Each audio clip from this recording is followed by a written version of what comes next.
Бидний гэрлэлт заримдаа бүр хит хитэн гэрлэлтүүд, учрлууд, хайрын түүхүүд эрхэлж байгаа бизнесүүд хүртэл яг хүснээр болохгүй те нэг л биш голдрлоор яваад байгаа юм шиг. Тэгээд яг л адилхан төсөөд байгаа юм шиг танд санагддаг.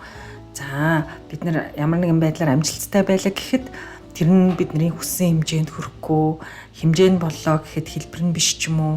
Эсвэл одоо бидний хүүхэд хэд их удаага ч юм нөгөө л нэг хэрэгэ тариал эсвэл бидний одоо анхны хайртын ч юм уу анхны хамтрагчийн эсвэл анхны нөхрийн маань хэдэн 10 жилийн өмнө амсуулж исэн зүйлийг идүүгээ одоо хин нэгэн хүн эргэж мэдрүүлээд нөгөө л нэг хэв шинж те нөгөө л нэг төрх нөгөө л нэг түүхийн өрнөл бид нарыг ингээд магадгүй галзууруулад байдаг бол дахин давтагдаад байгаа энэ тойрогт намайг одоо чухам юу хинжирч оруулаад байгаа юм бэ гэж та өөрөөсөө асууж ирсэн үү? За зарим маань асуудагч байх те энэ асуултын хариуг хайдаг баха гэж би бодож байна. Хэрвээ бид нар өмнөө урдныхаасаа те одоо тэр 10 жилийн өмнөхөөс ч юм уу 20 жилийн өмнөхөөс ч юм уу өөр зорилго тавихгүй нөгөө л нэг хуучин зорилгоо тавиад байдаг болвол энэ дүрслэлтэй сая миний дээр ярьсан амьдралын энэ тойрог эргэн давтагдаад байна. За бид нар өөр зорилго тавьсан ч гэсэн тэрийг хэрэгжүүлэх шинэ арга замыг сонгохгүй нөгөө л хуучин аргаараа үзээд эсвэл нөгөө хийдэг байсан юмаа л хийгээд яг хуучин хэв маягаараа амьдраад хуучин дадал зуршлаа өргөжлүүлээд их юм бол ямар ч зүйл эхлүүлсэн нөгөө төгсгөлд нь анх эхэлжсэн газраа л эргэж ирээд идэг энэ тойргоо тавтаал ах болно. Одоо жишээлх юм бол би эмч болохыг хүсдэг байлаа гэж бодъё. Тэгсэн мөртлөө би тариа л байдаг бол одоо ногоо ч юм уу тариад цэцэрлэг бий болгоод ч юм уу те цэцэг тариад ч юм уу тэгсэн мөртлөө би дотроо эмч болохыг мөрөөдөд идэг бол хизээч эмч болохгүй шүү дээ те би маш сайн цэцэрлэгч болж магадгүй маш сайн тариаланч болж магадгүй тэрнээс биш хизээч эмч болохгүй. Тэгэхээр зэрэг хийж байгаа зүйлээ бид нар өөрчлөхгүй бол хуучин үр дүнгээл хүртээд ийн гэсэн үг шүү дээ.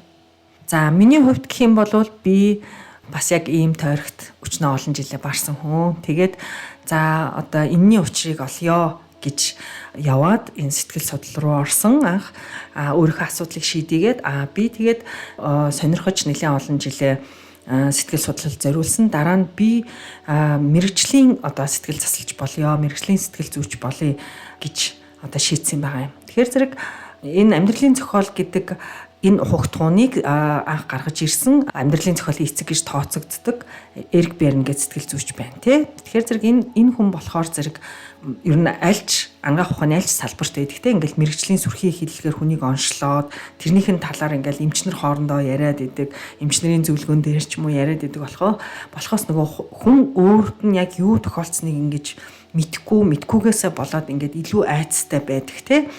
Энэ байдлыг маш их шүүмжилдэг хүн байсан. Тэгээд ингэж хүнийг ингэж жирийн хүнд ойлгомжгүй янз бүрийн хэллэгээр онш тавьж ингэхээс илүү зүгээр л тэр нэг зовлонтой тий ямар нэгэн зовлонтой тэр зовлонгоос ичиж шаналсан тэр зовлонгоос болоод ганцаардсан үзэгдсэн бусдад үл ойлгогдсон магадгүй өөрийгөө үзэн ятсан тий тийм нэг хүн юмаа л гэж тэр хүнийг харахыг одоо урьдчил болгожээ гэж мэрэгжил нэгтүүдэд хэлдэг байсан. Өөрөө ч гэсэн энэ зарчмыг л одоо өөрийнхөө практикт хэрэгжүүлдэг байсан. Энэ бол хүнд хандах хамгийн чухал одоо зарчим юм шиг надад санагддаг юм.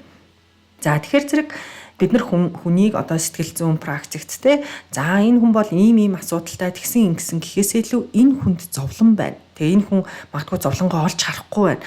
Зарим тохиолдолд өөрөө зовлонгоосоо салахыг хүсэхгүй байгаагаасаа болоод ингээд байна гэдгийг одоо ойлгох нь хамгийн чухал байгаа юм. Тэгэхээр зэрэг бид нар одоо ингээд хүүхэд байхдаа гаргасан шийдвэр дээрээ тулгуурлаад бүх үлдсэн амьдралаа өнгөрөөдөг те бүх насаа нарт барж байгаа энэ замд насан турш байнга давтагддаг тэр сэтгэлийн хөдлөл тэр энэ замдаа байнга авдаг тэр мэдрэмжүүдийг л одоо Эрик Берн амьдралын зохиол гэж нэрлэдэг байгаа байхгүй юу? Өөрөөр хэлэх юм бол энэ амьдралын зохиол гэдэг байгаа чинь бидний амьдралд дахин давтан тоглогддог жүжиг гэсэн. Энэ зохиолыг одоо хэн анх бичсэн юм бэ? Энэ зохиолыг бичих юу хүрэгдэг юм бэ хүнийг те одоо энийг өөрчилж болох уу хэрвээ болох юм бол яаж өөрчлөх вэ гэдгийг талаар л өнөөдөр бид нар энэ лекцэндээ ярих гэдэг юм.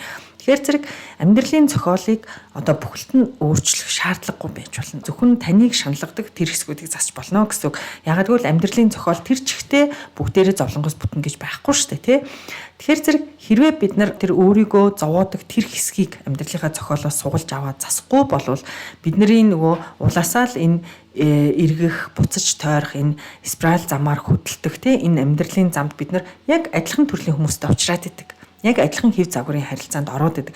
Гаднаас харахад тэр хүмүүс одоо нийгмийн байдлынхаа хувьд ч юм уу, өөрийнхөө өгөгдлийн хувьд нийгэмд эзэлж байгаа байр суурийн хувьд өөр байж болно. Гэхдээ тэр хүмүүс биднэрт яг адилхан зүйлийг мэдрүүлээд идэг гэсэн үг. Бидний сэтгэл санааны байдлыг яг адилхан төлөвт байлгаад идэг гэсэн үг тэр хүмүүс.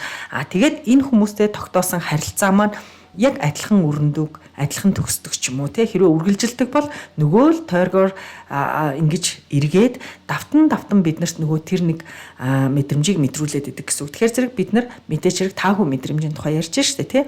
Тэгэхээр зэрэг харин энэ давтамж маань эргэн давтагдах болгондоо тэр бидний авдаг шаналн улам гүнзгийрээд идэг. Бидний тэр тохиолдол улам хүндрээд идэг гэсэн үг.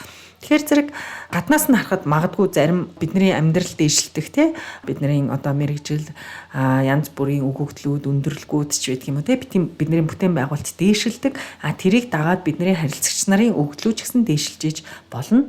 Тэгсэн ч гэсэн одоо гаднаас нь харахад нөгөө харилцагч нар маань сайжраад байгаа юм шиг харагдаж байгаа боловч хамгийн гол үзүүлэлт болох те тэр хүмүүс одоо надад танд юуг амсуулж идлүүлдэг вэ гэсэн асуултын хариу улам л таагүй болоод ах магадaltaй байхгүй юу. Гэхдээ энэ бол гадны ямар нэгэн үнэлэлт дүгнэлтээр биш зөвхөн таны мэдрэмжээр л үнэлэгдэх ёстой. Хэрвээ та өөрөө энэ харилцаанд жаргалтай байдаг, өөрөө энэ харилцаанаасаа таашаал ханал мэдэрдэг бол хүмүүсийн юуг ерөөсөө хамаагүй та юу ч өөрчлөх хэрэггүй. Таны жаргал зовлонг зөвхөн та л шийдэх хэрэгтэй гэсэн үг те. Харин таны ертөнцид байгаа ямар нэгэн зүйл тань таалагдахгүй байгаа тохиолдолд та өөрөө за боллоо би бүр одоо хандлаа те энэ би одоо зовж гүйцлээ болио гэсэн тохиолдолд энэ амьдралын зохиолыг өөрчлөх хэсгийг авч үзэн. Тэрээс одоо хин нэгэн сэтгэл зүйч ч юм уу хин нэгэн мэрэгчлэлтэн хин нэгэн гадны хүн чи одоо энийгээ өөрчил тэрийгээ өөрчил гэж хэлснээр энэ зүйл болох юм бишээ. Тэгэхээр зэрэг бид нар өөрснөө мэдэн шүү дээ. Бид нар залуу байхдаа, хүүхэд байхдаа одоо хин нэгэн хүнд дурлцсан, жаргалтай байгаа үед хин ч юуч гэсэн бид нар болохгүй байсан шүү дээ, тий. Бид нар өөрснөө хэрвээ дургүй байгаа бол хин ч бид нарыг албатаад одоо ямар ч сайхан хүнд дурлуулж чадахгүй. Тэгэхээр зэрэг бусдын амьдралын зохиолын хувьд ч гэсэн та бусад хүнийг хараад тэр хүн буруу яваад байна да, тэр амьдрал нь буруу байна да, энэ хүн одоо энэ харилцаагаа зогсоох ёстой, эсвэл энэ байдлаасаа гарах ёстой гэж танд бодогдлоо ч гэсэн хэрвээ хүн өөрөө амьдралынхаа юуг ч юм өөрчлөе гэж дотроосоо одоо бүр амин тэмцээд тэг шийдээгүй бол гаднаас ямар ч цэцэн зөвлөгөө, бэлэн тусламж өгөөд ямар ч хүн өөрчлөгдөхгүй. Бидний одоо өөрчилж чадах энэ орчлон дээр өөрчилж чадах цорын ганцхан зүйл байгаа. Зөвхөн бидний амьдралын зохиол. Тухайн хүнтэй бид нар цаашдаа харилцах хэсэгтэй хэрвээ харилцах юм бол тэр харилцааны хэв маяг ямар байх, бид нар хамтдаа юу бүтээх юм те энэ харилцаан дундаа би юуг твчих юм эсвэл юуг тисч туулах юм гэдгээ хүн өөрөө л шийднэ те тэгэхээр энэ шийдвэр бол бидний амьдралын зохиолын одоо найруулга гэсэн үг те. Тэгэхээр зэрэг ер нь бол бид нар ингэж зөвхөн өөрийгөө засна гэдэг энэ ойлголтыг ойлгосноор бид нар амьдралынхаа жолоо гартаа авч байгаа гэсэн үг. Гээгүй цагт миний энэ амьдрал хэн нэгнээс хамаарч байна. Одоо миний нөхрөөс, миний нөхрийн ааш авираас, байр сууриас ч юм уу, эсвэл миний ээж аавын хандлагаас, эсвэл миний амьдарч байгаа газрын нийгмийн байгууллаас одоо миний аз жаргал хамаарж байгаа гэж бид нар хэрвээ бодож байгаа бол бидний амьдралын жолоо тэнд байна гэсэн үг. Хэрвээ бид нар бүх юм надаас хамаарад байдгийн байна. Миний одоо шийдвэрээс те миний сонголтоос хамаарад байдгийн байна гэдгийг ойлголоо бол бид нар одоо тэр амьдралынхаа жолоог гартаа авж ийн гэсэн үг. Бид нар нөгөө талаасаа бусдыг одоо засах юмсан, өөрчлөх юмсан гэсэн ад хүслээ орхино гэсэн үг. Хин нэгэн нөхрийг би засаад авнаа. Эсвэл би хүүхдээ одоо өөрчилчихнөө, аав ээжигээ өөрчилчихнөө гэдэг хийсвэр найдвараа орхино. За энэ найдвараас бид нар өчнөө их эрхчлөлөг олдог. Тэр найдварыг орхисноор бид нар тэндээс зөндөө их цаг зав, хөрөнгө, эрчим хүч суларч ирдэг. Энэ бүхнийг бид нар өөртөө зарцуулна. Хин нэгнийг одоо би өөрчлөн засна, хин нэгний амьдралын зохиолыг би одоо өөрчлөнө гэж байгаа бол тэр тийшээгээ бидний хамаг цаг зав, хөрөнгө, эрч хүч бас урсаад явчихдаг юм шүү. За тэгээд ер нь л одоо энэ амьдралыг яаж туулах вэ? Энэ амьдралаа яаж барах юм бэ? Энэ амьдралаас юу авах вэ гэдгийг ганцхан та өөрөө л шийдэн те. Өөр хэн нэгэн хүнд туссан зүйл бас танд хэрэггүй байж болно. Таныг аварсан зүйл бусдад бас нэмэргүй байж болно шүү дээ. Ягаад гэвэл хүн болгоны амьдралын зохиол ондоо байдаг. За тэгэхэд аль нь ч байсан гэсэн та одоо хэн нэгэн туслахыг хүсэж байгаа ч бай, та өөрөө тусламж авахыг хүсэж байгаа ч бай, Энэ лекцийг би бол хүн болгоныг заавал сонсоосой гэж зөвлөдөг. За тэгээд мэдээж дээр ярьсан ясаар сонголтыг та хийн, аль ч сонголтыг хийсэн тэр сонголт чинь таны хувьд хамгийн зөв шийдвэр байх болно гэж би итгэж байна. За баярлалаа.